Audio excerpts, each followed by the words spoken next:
शीर्षक अनगर माटी और छेनी की मध्यम थाप।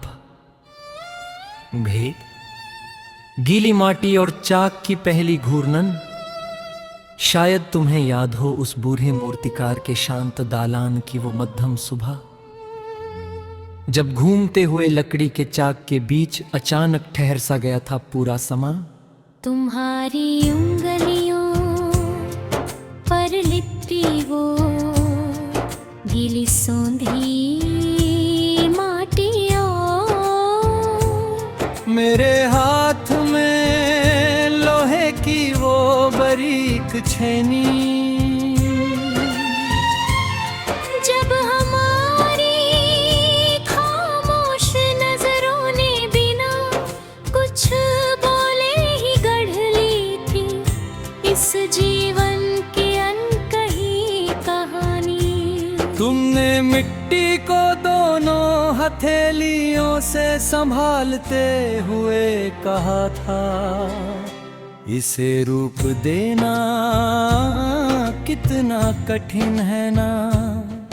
पर सच तो ये था कि मुझे इस घूमते चाक पर सिर्फ तुम्हारा स्थिर साया ही किनारा लगता था। वो झोपड़ी की ढलती छत से छनकर आती हुई सुबह की वो मटमैली कोमल किरणें, जैसे हमारी इस पहली कलात्मक मुलाकात के स्वागत में प्रकृति ने बिछा दी हो अपनी पलकें।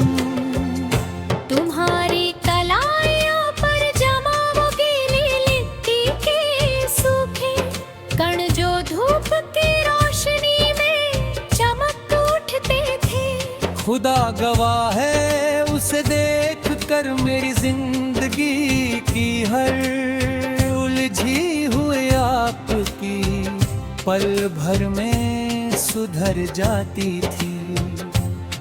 यह जुड़ाव कोई इत्तेफाक नहीं है, तो दो रूहों का एक मुकम्मल और पावन सांचा है। और मुझे समय के इस घूमते हुए विशाल चाक के हर एक चक्कर पर सिर्फ तुम्हारी ही तलाश है। भाग, अधूरी मूरत और छेनी का धीमा आघात। धीरे धीरे हमारी वो खामोश गुफ्तगू एक मुकम्मल हकीकत में ढलने लगी। तुम्हारी हंसी की खनक इस शांत कार्यशाला के सूने कोनों पर संगीत बनकर चलने लगी। जब तुम इत्ते फनाते बनाते अचानक उतर खुरदरे पत्थरों पर जमी धूल को निहारती हो। सच कहूँ तो तुम पानी की तरह बहते हुए वक्त की रफ्तार को एक पल में थाम देती हो। तुम्हारी आंखों का वो गहरा सन्नाटा जो बिना कुछ बोले ही सब कुछ कह जाता है। उसे महसूस करके तो पत्थरों को काटने वाली हथौड़ी का भारी शोर भी एक शांत सुकून बन जाता है। अब जब भी के बर्तनों के बीच पकती हुई सौंधी खुशबू चलती है, मुझे तुम्हारी थुमन का एहसास होता है। जैसे तुम इस मिलन की भौतिक दूरी को मिटा कर हर घड़ी मेरे वजूद के बिल्कुल पास होती हो। लोग ढूंढते होंगे शांति की गलियां बड़े बड़े सरोवरों और पुरानी किताबों में जाकर, पर मेरी शांति तो बस मुकम्मल होती है तुम्हारी इन हसीन और निश्चल बाहों में आकर। तुम्हारी निश्चल सादगी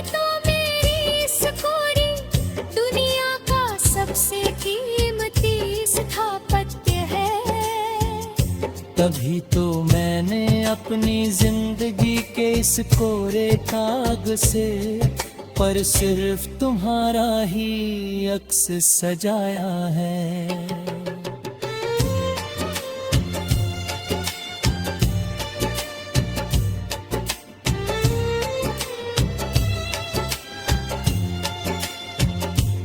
सुलगती भट्टी और पाजेब की मध्यम, और फिर वो ढलती हुई सांझ।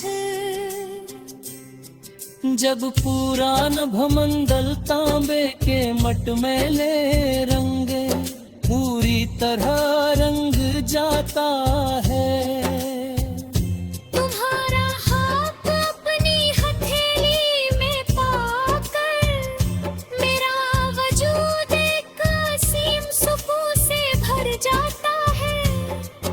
उस मिट्टी को पकाने वाली पुरानी ईंटों की भट्टी से उठती हुई मध्यम आंच की वो लालिमा, जैसे हमारी इस पाक संगति पर पूरी कायनात ने बिखेर दी हो अपनी सबसे खूबसूरत महिमा। तुम्हारी उंगलियों की वो कांच की चूड़ियां जब सांचे को छूते हुए आपस में होली से टकराती है।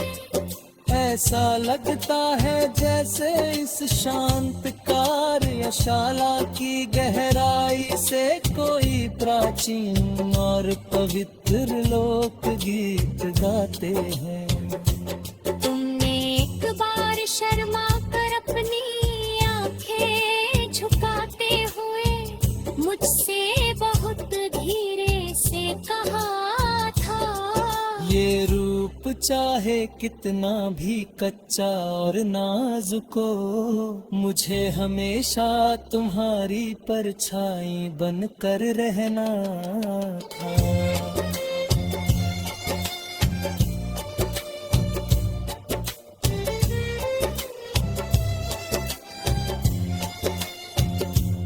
मैंने भी मुस्कुरा कर तुम्हारी उस मिट्टी से सनी हथेली को थो।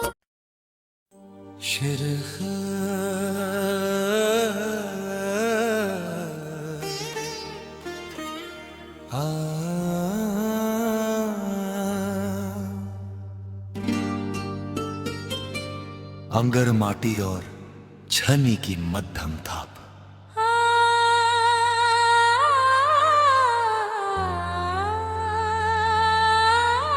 घड़क गीली माटी और चाक की पहली घूर्णन। शायद तुम्हें याद हो उस बूढ़े मूर्तिकार के शांत दालान की वो मध्यम सुबह, जब घूमते हुए लकड़ी के चाक के बीच अचानक ठहर सा गया था पूरा सामान।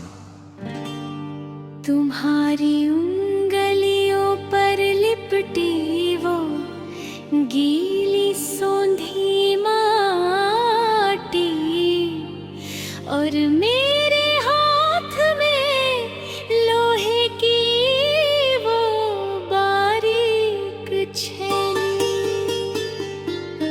जब हमारी खामोश नजरों ने बिना कुछ बोले ही गढ़ ली थी इस जीवन की अनकही कहानी। तुमने मिट्टी को दोनों हथेलियों से संभालते हुए कहा था, इसे रूप देना कितना कठिन है ना। पर सच तो ये था कि मुझे उस घूमते चाक पर सिर्फ तुम्हारा स्थिर साया ही किनारा लगता था। वो झोपड़ी की ढलती छत से छनकर आती हुई सुबह की वो मटमैली कोमल किरणें, जैसे हमारी इस पहली कलात्मक मुलाकात के स्वागत में प्रकृति ने बिछा दी हों अपनी पलकें। तुम्हारी कलाइयों पर जमा वो गीली मिट्टी के सूखे कण जो धूप की रोशनी में चमक उठते थे। खुदा गवाह है, उसे देखकर मेरी जिंदगी की हर उलझी हुई आकृति पनहर में सुधर जाती थी। ये जुड़ाव कोई इत्तेफाक नहीं, ये तो दो रूहों का एक मुकम्मल और पावन सांचा है।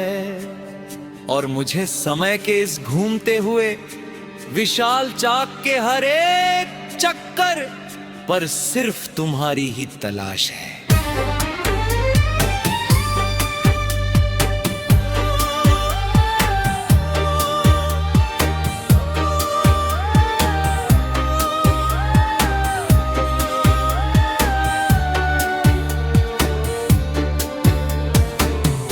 अधूरी मूरत और छेनी का धीमा आघात, धीरे धीरे हमारी वो खामोश गुफ्तगू एक मुकम्मल हकीकत में ढलने लगी। तुम्हारी हंसी की खनक इस शांत कार्यशाला के सूने कोनों पर संगीत बनकर चलने लगी।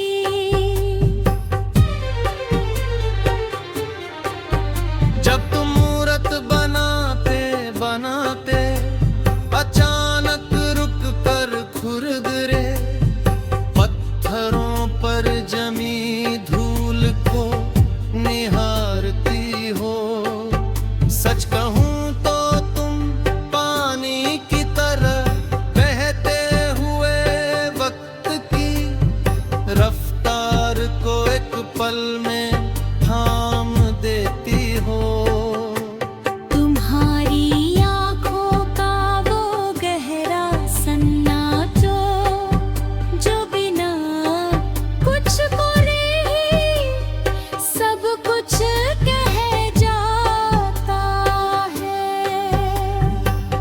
उसे महसूस करके तो पत्थरों को काटने वाली हथौड़ी का भारी शोर भी एक शांत सुकून बन जाता है।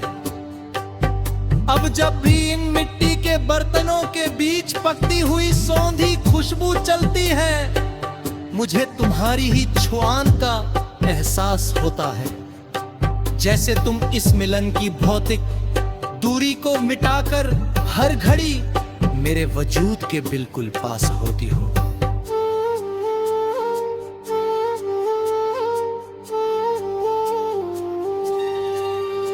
लोग ढूंढते होंगे शांति की गलियां बड़े बड़े सरोवरों और पुरानी किताबों में जाकर, पर मेरी शांति तो बस मुकम्मल होती है तुम्हारी इन हसीन और निश्चल बाहों में आकर। तुम्हारी ये निश्चल सादगी ही तो मेरी इस कोरी दुनिया का सबसे कीमती स्थापत्य है। तभी तो मैंने अपनी जिंदगी के इस कोरे कागज पर सिर्फ तुम्हारा ही अक्स सजाया है।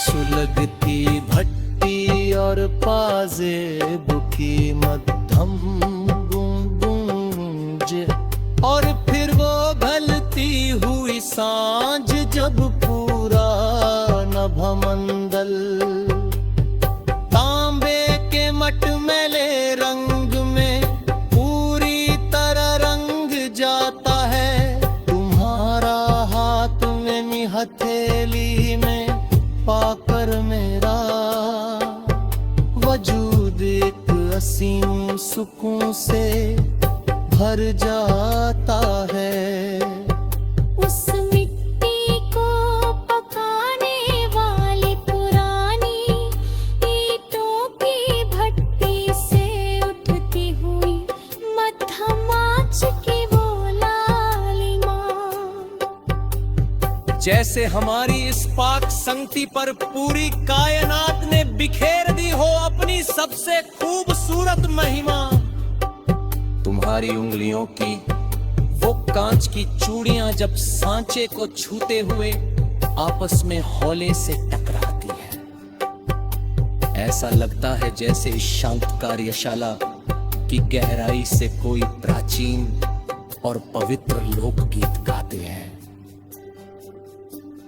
तुमने एक बार शर्मा कर अपनी आंखें झुकाते हुए मुझसे बहुत धीरे से कहा था, ये रूप चाहे कितना भी कच्चा और नाजुक हो, मुझे हमेशा तुम्हारी परछाई बनकर यहाँ आकर।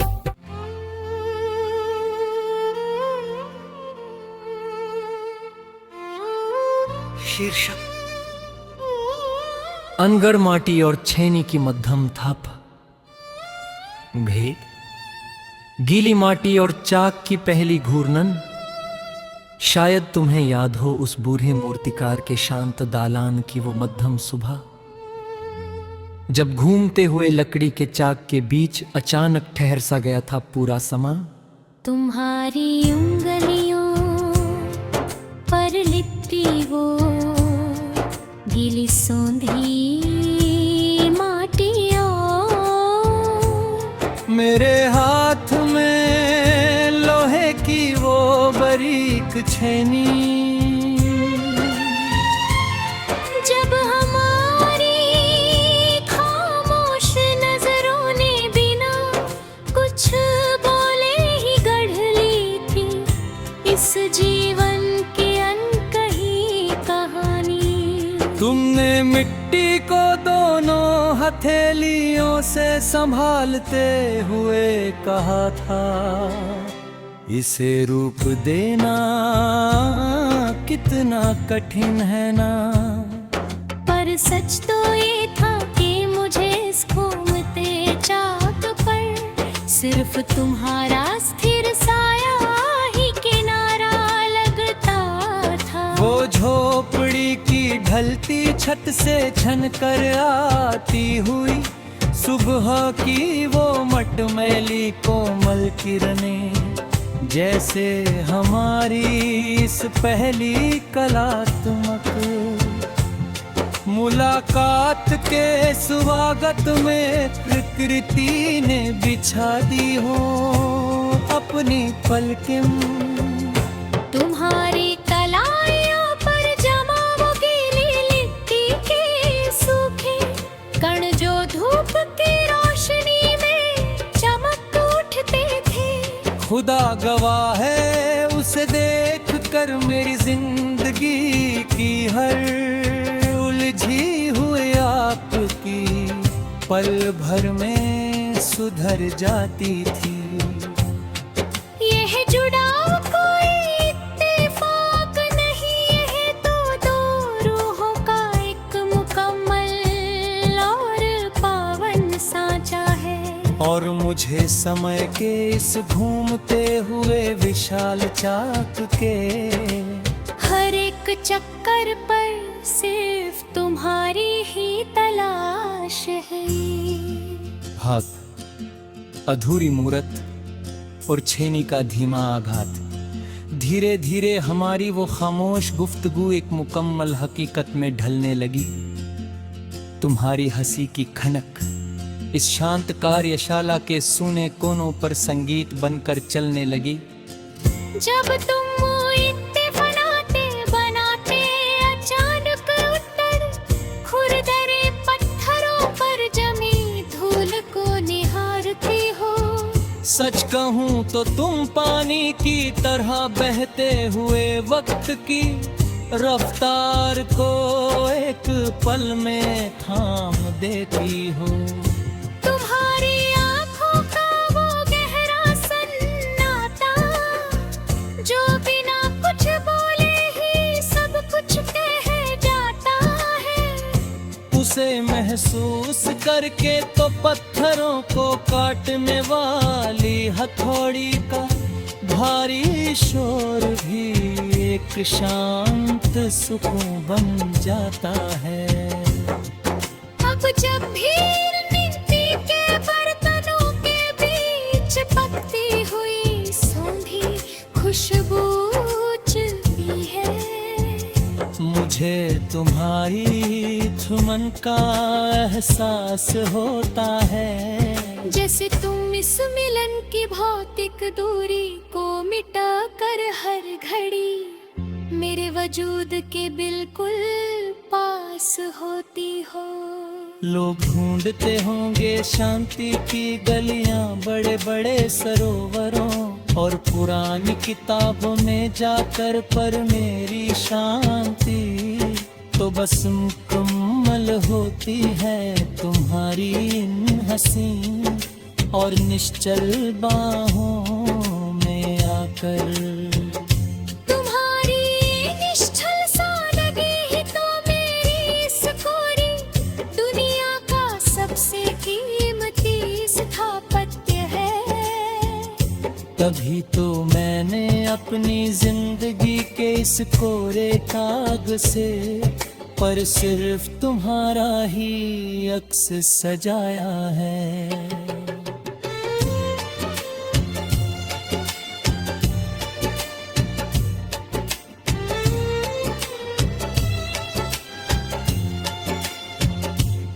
सुलगती भट्टी और पाजेब की मध्यम और फिर वो ढलती हुई सांझ। जब पुरान भमंडल तांबे के मटमैले रंगे पूरी तरह रंग जाता है।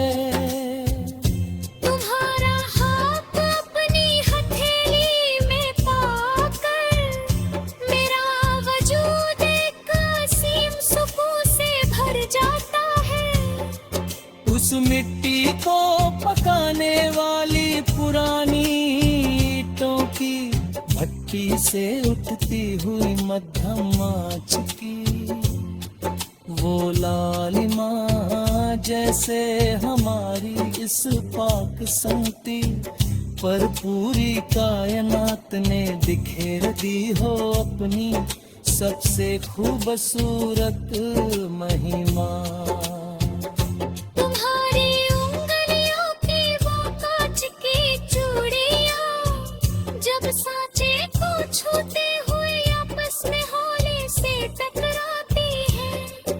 ऐसा लगता है जैसे इस शांत कार्यशाला की गहराई से कोई प्राचीन और पवित्र लोकगीत गाते हैं। तुमने एक बार शर्मा कर अपनी आंखें झुकाते हुए मुझसे बहुत धीरे से कहा था, ये रूप चाहे कितना भी कच्चा और नाजुक हो, मुझे हमेशा तुम्हारी परछाई बनकर रहना था।